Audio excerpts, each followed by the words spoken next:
Welcome to Financing the American Dream. I'm your host, Craig Sewing, and today we're taking you all across the country to show you the best of real estate, lifestyle, and culture. You're going to love the stories we have to share today. Let's get this show started right now. The search is over, baby.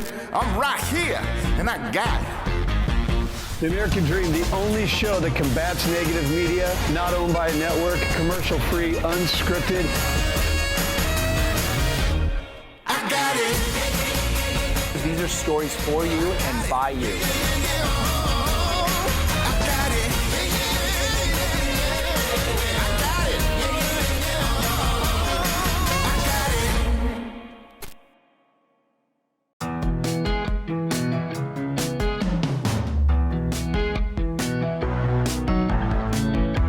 I'm Jen Conley, and today we're going to talk to a Ross County Commissioner and a real estate developer and brokerage owner about their role in the community development that we've seen in our area.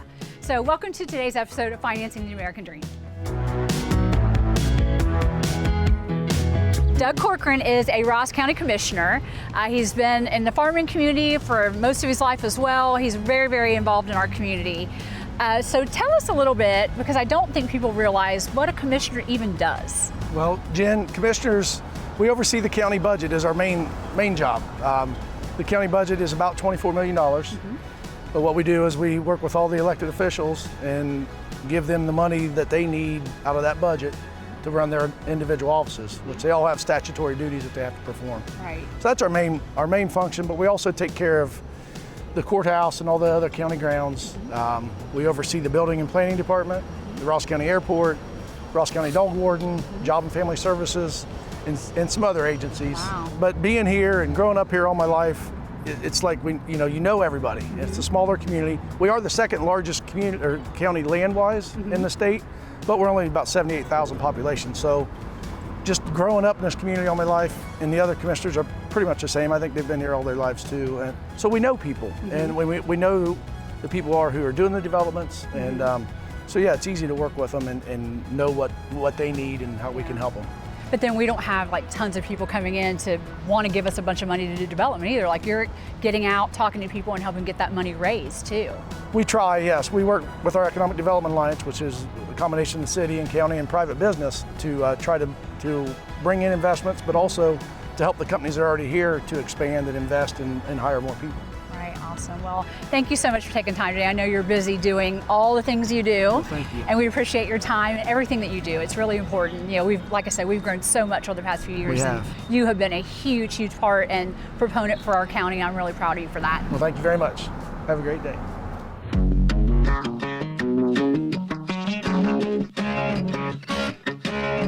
So we are in one of the buildings that Joe and Conchetta Geringer own with Third Capital, which a lot of people don't know about Chillicothe. We were the first capital of Ohio, but also the third. So they are wise guys with the name of their company. But they have done a ton of community development. They're also in real estate. So Conchetta got her license and they decided that they would start a brokerage too. So you're doing a lot. So tell us a little bit about all the development that you've done downtown, because it has been substantial. Yeah, so we started off with the Warner building that's across the street on Paint Street and bought that in the fall of 2018. It currently has 23 residential apartments and then 4 commercial spaces at ground level. Out of those, we've renovated 4 of the commercial spaces and around 8 of the residential units upstairs. And once we started that, it was an instant passion. And so we ended up acquiring a building next to it at 39 North Paint Street. And that has a couple apartments and another commercial space. And then this venture is in the Union Block, and the Union Block was done with some friends of ours, the Parks. And we've renovated 3 of the commercial spaces here, including the entire exterior of the building. So we now have 11 commercial spaces and 25 residential units in downtown Chillicothe, and we just love really giving back to the community and seeing just how people really take to the apartments and take to the spaces and get to have creative ideas in those areas. You've made beautiful spaces, and obviously you're investing in these entrepreneurs, and that's huge for someone that's getting started. So thank you for everything you've done. We really, really appreciate it.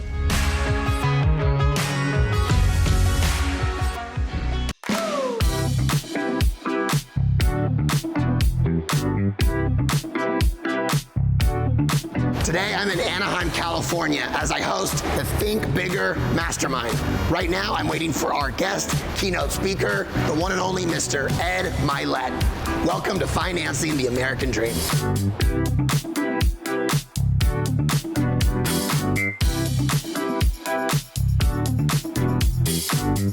It wasn't all these external circumstances that were taking control of my life. That a lot of it had to do with me. And that if I wanted different circumstances, something had to change. And that something was me. For things to change, I need to change. For things to get better, I need to get better.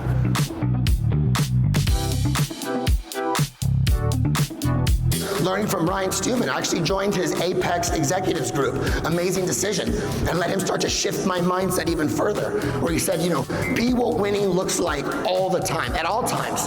He told us as a group, he said, don't ever let me catch you at an airport in sweatpants and look at all disheveled. Like, represent what winning looks like at all times.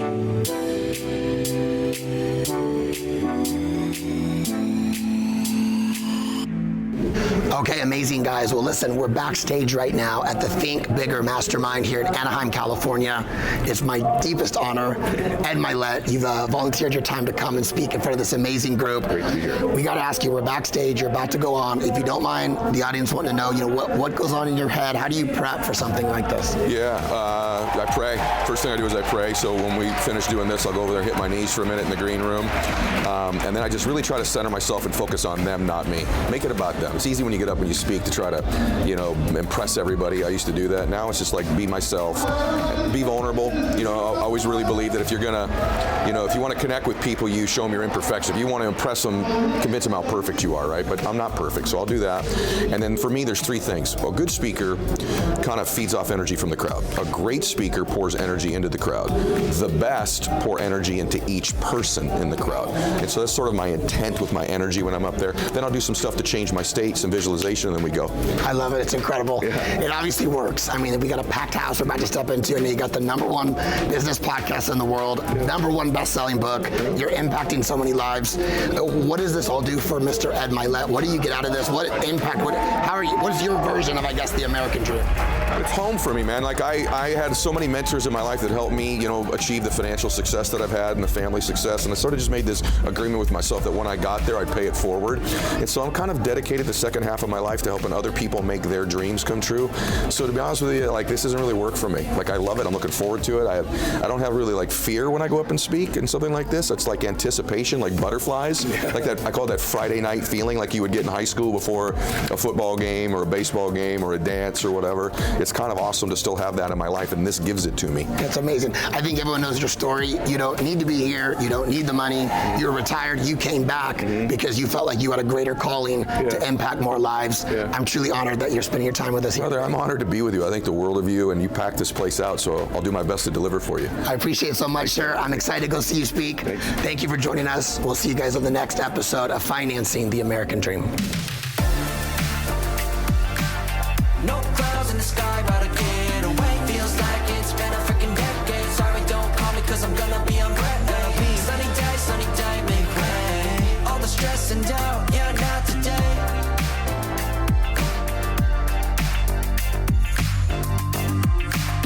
Feels like it's been a freaking decade. Sorry, don't call me, cause I'm gonna be on break.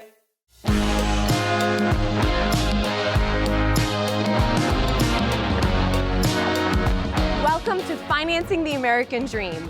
I'm your host, Gina Myers, and we're here in Reston, Virginia. Reston is a suburb of Washington, D.C., and so many people come to live, work, and play here. We're gonna meet with a local real estate agent, Meg Marsh, as she showcases all that Reston has to offer. Let's go meet Meg at her office now.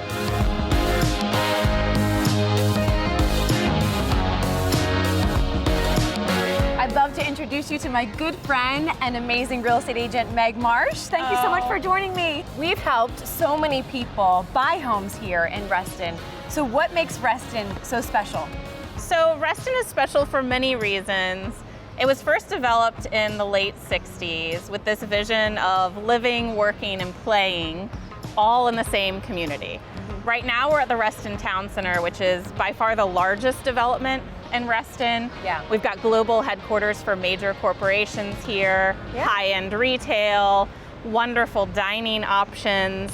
But throughout Reston, what you find are these little village centers with diverse housing, tons of walkability, which is how we've been able to move people that live in DC or closer to the city out here for larger homes, but still that kind of urban suburban feel. Reston's so special because it has everything. We're here in like what feels like a very metropolitan town center, and at the same time we have like 50 plus miles of paved trails, tons of preserved trees and green spaces, pools, lakes, everything. It's just so special in so many ways.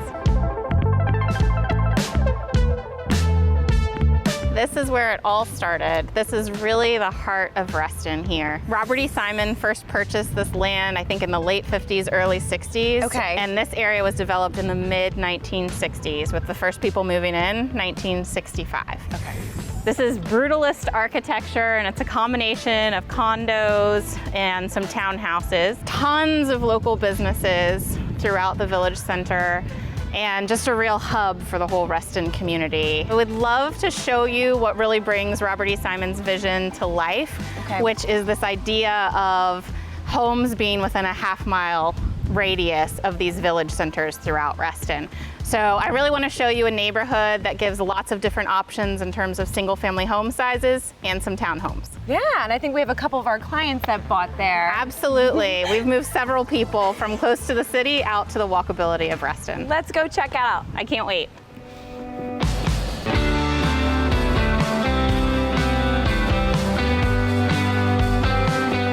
This is a really special neighborhood. It provides a lot of different living options. There are townhomes, there are smaller single-family homes, there are very large single-family homes.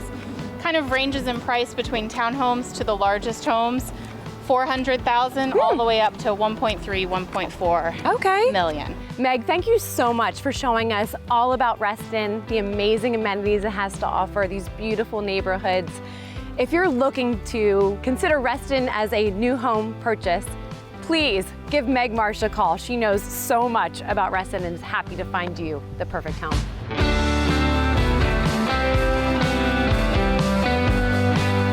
We hope you learned a little bit more about Reston, Virginia. Thank you so much for joining us. My name is Gina Myers. This is Financing the American Dream. Stay tuned for next time.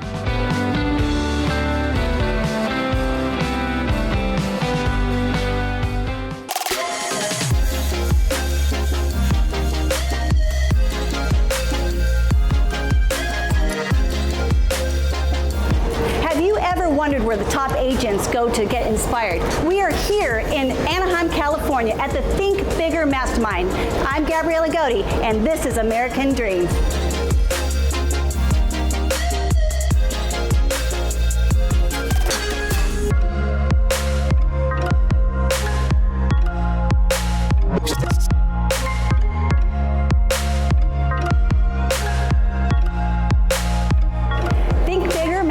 Is an event to inspire everyone in real estate.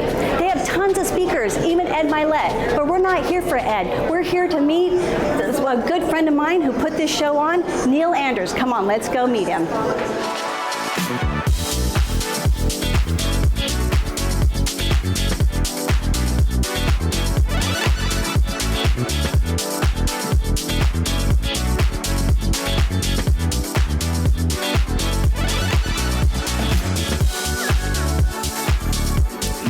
Thank you, Neil, for inviting me to this wonderful event. We have Ed behind us. How did you get Ed to speak here? Yeah, I appreciate it. We're so honored that he agreed. You know, it's really the old saying, your net worth is your network, is so true. I belong to several different networking groups, and through people and mutual friends, we got in touch with his camp. He wanted to know a little bit about what we do, what we were looking for, and after going to the details, he agreed to come speak for us here at the Think Bigger Mastermind. That's so awesome. Yeah. So listen, you were up there, you were very inspiring. Thank you. You also have over 100,000 viewers on social media. Tell us a tip to real estate agents or anybody in sales. Yeah. What can they do to get more followers? I really think the important thing with social media is that you become active, that you post. Even a video that isn't perfect is better than no video at all. So I think it's really being active, posting content out there. I think it's one of the most important things a lot of people fall off of. And people don't want to see perfection. They don't want to see edit something 50 times because they don't feel like their lives are perfect. They want to see something that's raw and authentic. And I think that's a big difference right now. Is the greatest flex is being your authentic self. I keep hearing that from leaders all over. So thank you again, Neil. You're awesome. Thank you again for inviting me. And once again, we're with American Dream TV. See you at the next one.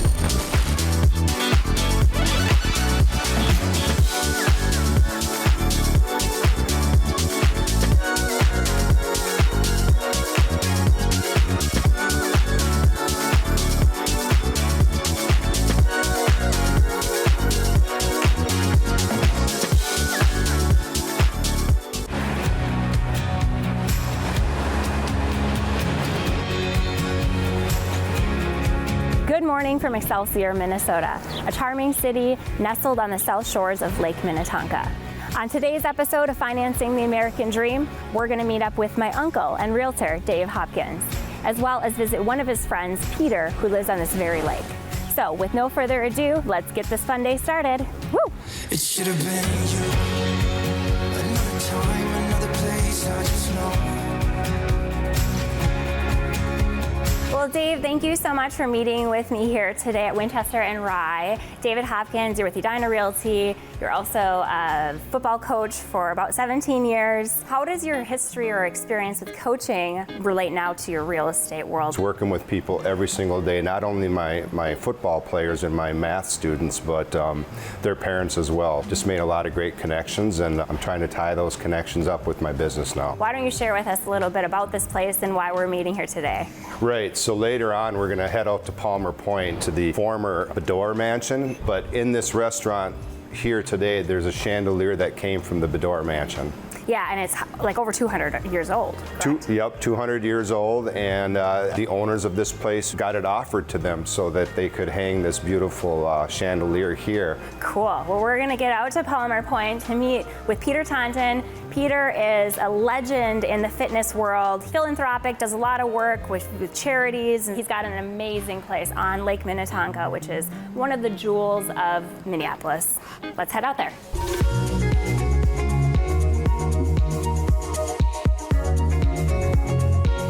Peter, thank you so much for having us out to your amazing home in Palmer Pointe.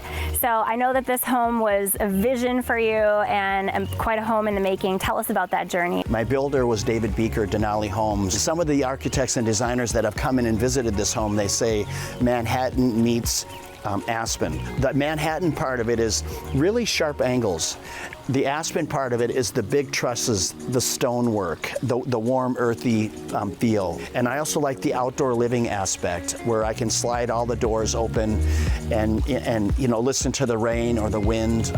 All those things bring me peace, and at my age, that's what I look for. There's a celebration or festival that you started here some time ago. Tell us more about that and what you're doing there. Yeah, that's a concert that we do out here. It's called Liberty on the Lake. A person that's become a friend, Tim McGraw, we put on this music festival here. We limit it to 400 special guests. The day of the event, there's literally 1,000 boats out there, if you can imagine that. My causes, I've got a couple that are near and dear to me. Generally, I tend to lean towards more military, the families of fallen soldiers. What does life look like now that you're retired? For me, I'm spending most of my time consulting, and I'm a Forbes Masterclass instructor, which I find great joy. I love the idea of helping people find their way to financial freedom. I've seen your home. I love your home. Let's show Amber. Hey, let's do it. Come on. And don't go wait until the morning. You never know when it is over. Well, we had a great day here in Victoria and Excelsior, playing around, checking out Peter's home, going to Winchester and Rye. Yep. And thank you so much for Peter for letting us into your spectacular home, and Dave for getting us in here, Coach, the opportunity to connect us with one of your friends. You bet, Amber.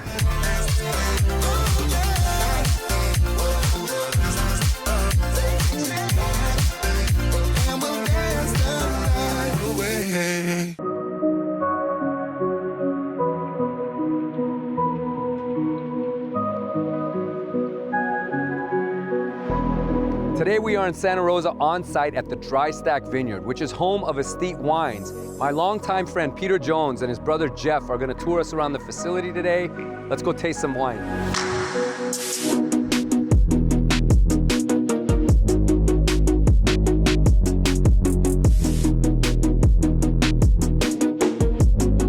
The only thing that we grow more of here than fruit is actually rock. More rock comes out of the ground here than we can keep up with. And this, if you look around the Bennett Valley appellation, one thing we all have in common is we all have rock piles. Guys, obviously every business has a great backstory, and how you came into this business was not something you sought, right? You didn't have much exposure to it growing up, but you are locals, you grew up in the area, but how did this all come to be? You know, we both grew up in Sonoma County, certainly natives, but I certainly had a dream to one day retire amongst the grapes, if you will. Funny story, you know that movie Walk in the Clouds? Oh yeah, I remember it. So I remember watching that with my rom-com, I'll admit it. I watched it. I watched that with my now wife Hillary, but we were dating at the time. I remember watching that with her when we were dating and seeing the beautiful vineyard views of that movie that got shot up in Napa. I just remember seeing that and go, yeah, I want to retire. That's how I want to retire. It looks like a great lifestyle, and so I plan on working really hard in my whole life, but to retire amongst the grapes was kind of my initial thought. Mm-hmm. And I still remember a conversation Pete and I had while I was in the car thinking about buying this property at the time. Real estate market was down. You know, people weren't spending a lot of money on property, and I've been looking for properties for many, many years, and this property, albeit in escrow, was available. And I just fell in love with it instantly. It was like, this is everything I was looking for. And so I remember Pete telling me, like, you know, just what the hell, go for it. You know, why wouldn't you? It sounds like everything you want. So I went ahead and purchased this vineyard at the property, and then eventually the vineyard that surrounds it both. The inspiration was really an ode to the great winemakers. You know, great winemakers are true craftsmen. They're artisans, right? Mm-hmm. And what you come to learn in the industry is their number one job is to source the best possible fruit, right? That's ultimately what dictates the outcome of their final product. So they're constantly on the look for the best possible fruit. What Jeff didn't mention, around the time he acquired Dry Stack Vineyard, Robert Parker, the infamous wine critic, put Dry Stack Vineyard on the map by touting perhaps some of the finest Sauvignon Blanc in the United States comes from Dry Stack Vineyard. From these lands right here. Yeah, right here. Everything fell into place, except for the name. Yeah. The first couple of names we kicked around actually were trademarked by some of the biggest wine conglomerates in the world. Damn. And so what we realized, what we really wanted was a single word name is what we were after. And the first couple were shot down by a trademark attorney. And then as I was doing a search, and I had met Jesse and I had met some cool winemakers, and I'm like, you know what, they really have an appreciation for nature, the terroir, the soils, right? Yeah. And then I just Googled that, and I think I then learned the definition of the word before I knew the word, which is aesthete. And that's, we put the definition on each one of our bottles, and in fact, our inaugural vintage, we put the definition on the front, which is a refined sensitivity towards art and nature with an indifference to practical matters. Beautiful. All right, I hope I don't slur much here because that was a lot of wine to mix and taste, but people, culture, and unique stories are what this show is all about. This episode certainly didn't disappoint. So hope you guys enjoyed that, and we'll see you guys on the next episode of Financing the American Dream. Well, I hope you enjoyed today's episode of Financing the American Dream. I've been your host, Craig Sewing. And don't forget, not only can you watch the show here, but also follow us on social at The American Dream TV. Until next time, cheers to your American Dream.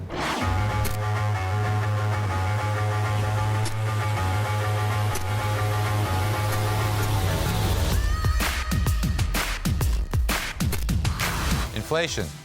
It's a big buzzword right now. It's on everybody's mind. It's making things cost more, and Inflation is a big problem because if wages don't keep up with it, it reduces your standard of living.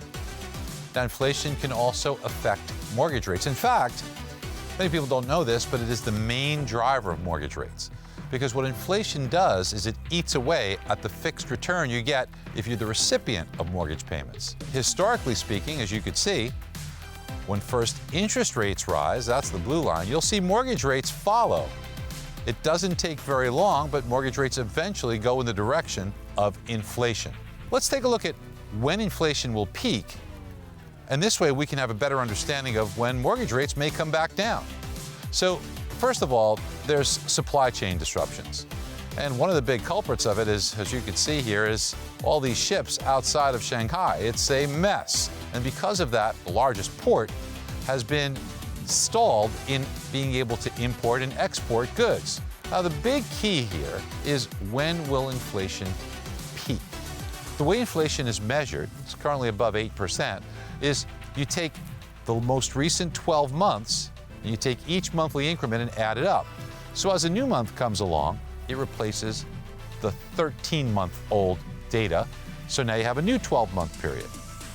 Now, over the next couple of months, the inflation readings from a year ago were kind of high. So as we replace them with this year's readings, you might temporarily see inflation decline. But over the summer months, as you can see on the chart, those inflation readings from a year ago were lower. Come the fall, we might start to see the inflation numbers come down because of lower inflation on a monthly basis this year. Add that to an alleviation of supply chain disruptions, consumer spending and slower economic conditions, the Fed rate hike starting to take hold and slow things down, and it's a recipe for later on this year, inflation starting to slow down. That means we could be in for lower interest rates come the remainder and the latter part of this year. American Dream TV is a chance for America to hear from small business owners and big dreamers, local leaders and trendsetters, tastemakers and upshakers, the men and women, young and old, in every ethnicity and different perspective of this country we share. We are the American Dream TV, and together we are changing the world of television. Do you know my name?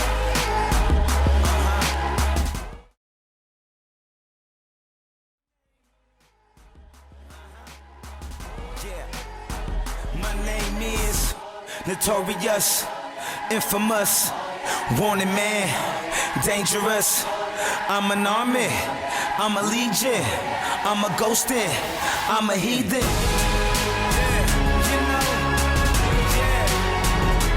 Do you know my name?